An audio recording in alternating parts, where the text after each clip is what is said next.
Hello student, আজ আমরা চলে এসেছি নন্দী টিউশন চ্যানেলের class 4 butterfly lesson 4 the hero এই চ্যাপ্টারটা নিয়ে আলোচনা করতে।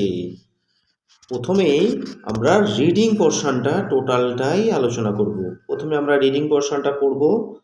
দেখো, প্রথমেই বলা হয়েছে লেটস রিড। কি বলা হয়েছে? The last summer vacation I visited my uncle's place at Shimultala.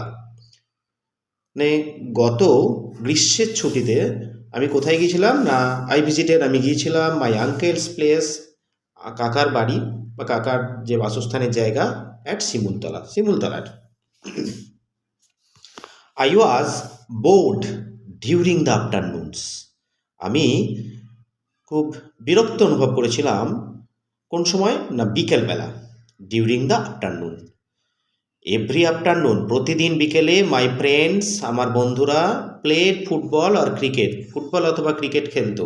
But I never got a chance to play with them, কিন্তু আমি কখনোই তাদের সাথে খেলার সুযোগ পেতাম না। I was not an important player to them, আমি তাদের কাছে খুব একটা গুরুত্বপূর্ণ খেলোয়াড় ছিলাম না।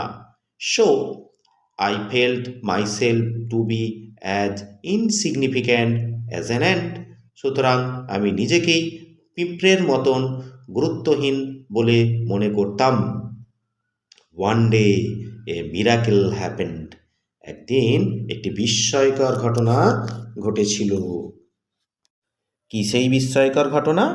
One afternoon my cousin came to me and said, একদিন বিকেলে আমার খুড়তুতো দাদা আমার কাছে এসেছিল এবং বলেছিল, আই উইল গো টু বুড়ির মাঠ টুডে, আজকে আমরা বুড়ির মাঠ যাব। We have a kabaddi match there, আমাদের সেখানে একটি কবাডি ম্যাচ আছে। Last year's winners from Motiganj আর আওয়ার অপোনেন্টস, গত বছরের বিজয়ী দল মতিগঞ্জ আমাদের বিপক্ষ দল। সো হারি, সুতরাং তাড়াতাড়ি করো। We must be there by 4 o'clock, আমাদের অবশ্যই সেখানে বিকেল 4টের মধ্যে উপস্থিত হতে হবে। But what will be my role there, কিন্তু আমার সেখানে ভূমিকাটা কি? আই ওয়াজ অ্যানেক্সাস, আমি কৌতূহলী ছিলাম। I will play and you will be one of our supporters, আমরা খেলবো এবং তুমি হবে আমাদের উৎসাহদানকারী। ও দ্যাটস ফাইন দেন, তাহলে তো দারুণ ব্যাপার। রিপ্লাইড গ্রেট রিলিফ, দারুণ স্বস্তির সঙ্গে উত্তর দিয়েছিল। কে উত্তর দিয়েছিল? অবশ্যই এখানে লেখকের কথা বলা হয়েছে। There was already a large crowd at Burir Math, বুড়ির মাঠে ইতিমধ্যে বিশাল সংখ্যক জনতা উপস্থিত হয়েছে। I quietly took a place among the crowd, আমি ধীরে ধীরে সেই জনতার মাঝে একটা জায়গা করে নিলাম বসার জন্য অবশ্যই। অল অন এ সাডেন, হঠাৎ মাই কাজিন কেম, আমার খুড়তো দাদা এসেছিল। And grip my hand tightly, এবং আমার হাতটিকে শক্ত করে ধরে টেনেছিল। হে হোয়াটস রং, আই আস্কড, আমি তাকে জিজ্ঞাসা করলাম আমার কি কোনো ভুল হয়েছে? নাসিরস মাদার ইজ ইল, নাসিরের মা অসুস্থ। হি হ্যাজ নট কাম, সে আসতে পারবে না। So you will have to play for us, সুতরাং তোমাকে আমাদের সঙ্গে খেলতে হবে, আমাদের হয়ে খেলতে হবে। আই ওয়াজ স্টান্ড, আমি হতভম্ব হয়ে গেছিলাম। My heart was beating like a drum, আমার হৃৎপিণ্ডটা বাদ্যযন্ত্রের মতন বাজছিল। আই স্টার্টেড স্টিমারিং, আমি অনেকটা ভেঙে পড়েছিলাম। It is a matter of Prestige for our village, এটা আমাদের গ্রামের সম্মানের ব্যাপার। So Apu please get ready to play, সুতরাং অপু প্রস্তুত হও খেলতে। My cousin pulled me to the play ground, আমার খুড়তুতো দাদা আমাকে টেনে খেলার মাঠে নামিয়েছিল। মাই লেগস স্টার্টেড শেকিং, আমার পা কাঁপতে শুরু করেছিল। দ্য লার্জ ক্রাউড চিয়ার্ড, বিশাল সংখ্যক জনতা কি করেছিল? চিয়ার্ড অর্থাৎ উৎসাহ দান করেছিল। অর্থাৎ চিয়ার্ড বলতে আমরা কি বলতে চাই? না আনন্দে চিৎকার করা। But I could hear only the sound of my own heartbeat, কিন্তু আমি কেবলমাত্র আমার নিজের হৃদস্পন্দনটাই শুনতে পেয়েছিলাম। পরবর্তী অংশটা আমরা জানবো, সেখানে কি বলা হয়েছে?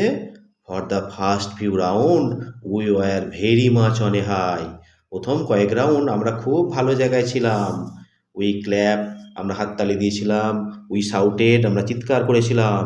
But our opponents played really well, কিন্তু আমাদের বিপক্ষ দল সত্যিই ভালো খেলেছিল।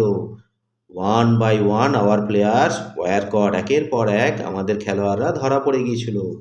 Motiganj team was close to victory, Motiganj দলটি জয়ের দোরগোড়ায় পৌঁছে গিয়েছিল। Our supporters were losing their hope, আমাদের উৎসাহদানকারীরা বা আমাদের অনুগামীরা আশা ছেড়ে দিয়েছিল। I was the only member still playing, আমি কেবলমাত্র একজন সদস্য খেলায় রয়ে গিয়েছিলাম। This time it was my turn, এখন আমার পালা এসেছিল। I took a deep breath and murmured kabaddi kabaddi, আমি একটা দীর্ঘ শ্বাস নিয়ে বিড়বিড় করে কাবাডি কাবাডি বলেছিলাম। I moved into there part of the ground, আমি তাদের মাঠের সীমানার মধ্যে প্রবেশ করেছিলাম, বিপক্ষ দলের খেলার সীমানার মধ্যে প্রবেশ করেছিলাম, অর্থাৎ দাগের মধ্যে। অ্যাজ এক্সপেক্টেড, প্রত্যাশিতভাবেই, দে কট মি ইজিলি, তারা আমাকে খুব সহজেই ধরে ফেলেছিল। I tried to jump out, আমি চেষ্টা করেছিলাম লাফাতে, but fell on the ground, কিন্তু মাটিতে পড়ে গিয়েছিলাম। All of them piled upon me, সকলেই আমার ওপর ঝাঁপিয়ে পড়েছিল। আই কুড নট মুভ, আমি নড়াচড়া করতে পারিনি। আই ফেল্ট হেল্পলেস, আমি অসহায় বোধ করেছিলাম। অ্যাট দ্যাট মোমেন্ট, ঠিক সেই সময়, I felt a severe bite on my right leg, ঠিক সেই সময় আমি আমার ডান পায়ে একটা তীব্র কামড় অনুভব করেছিলাম। I had never experienced such a painful bite before, এরকম যন্ত্রণাদায়ক কামড় আমি আগে কখনো অনুভব করিনি, বা আমার অনুভব করার কোনো অভিজ্ঞতাও ছিল না। It must be an ant, এটা অবশ্যই একটা পিঁপড়ে। আই থট, আমি মনে করেছিলাম। To save myself from more bite, এরকম আরও অনেক কামড় থেকে নিজেকে বাঁচাতে, আই গেভ এ জার্ক, আমি একটা ঝাঁকুনি দিয়েছিলাম। ওপস, মাই opponents did not expect such a jerk from an almost defeated player, প্রায় হেরে যাওয়া খেলোয়াড়ের কাছ থেকে বিপক্ষ দলের খেলোয়াড়রা এই রকম একটা ঝাঁকুনি আশা করেনি। পরবর্তী অংশ, I am not sure what happened after this, আমি নিশ্চিত ছিলাম না তারপর কি ঘটেছিল। সাডেনলি, হঠাৎ, I heard a huge sound of joy from our supporters, হঠাৎ আমি শুনেছিলাম একটা বিশাল চিৎকার আমাদের দলের অনুগামীদের কাছ থেকে, বা আমাদের যারা উৎসাহদানকারী বা আমাদের সাপোর্টারদের কাছ থেকে। Three cheers for Apu, hip hip hurray, three cheers for Apu, hip hip hurray. My cousin shouted, আমার খুড়তো দাদা চিৎকার করেছিল। Apu, your jump has won the match for us, তোমার এই লাফানোই আমাদেরকে ম্যাচটি জিতিয়ে দিয়েছে। দে আর অল আউট, তারা সকলেই পরাজিত। আই ওয়াজ সারপ্রাইজড, আমি হতবাক হয়ে গেছিলাম। Was it me or it was the end, এটা আমি করলাম না পিঁপড়েটি। এভাবেই আমরা পুরো রিডিং অংশটি, দ্য হিরোর রিডিং অংশটি কমপ্লিট করলাম। তোমাদের যদি নন্দী টিউশন চ্যানেলটি ভালো লেগে থাকে, তোমরা অবশ্যই চ্যানেলটি সাবস্ক্রাইব করবে, সাথে প্রচুর প্রচুর বন্ধুদের মধ্যে শেয়ার করবে, যাতে সকলেই দেখার সুযোগ পায়। পরবর্তী ভিডিওতে আমরা অবশ্যই এদের অ্যাক্টিভিটি বিষয়টা নিয়ে আলোচনা করব। তোমরা আপাতত রিডিং বিষয়টা ভালো করে দেখবে এবং ভালো করে জানবে। আরও কোনো বিষয় জানার থাকলে তোমরা অবশ্যই কমেন্ট বক্সে গিয়ে কমেন্টস করবে। আজ এই পর্যন্ত।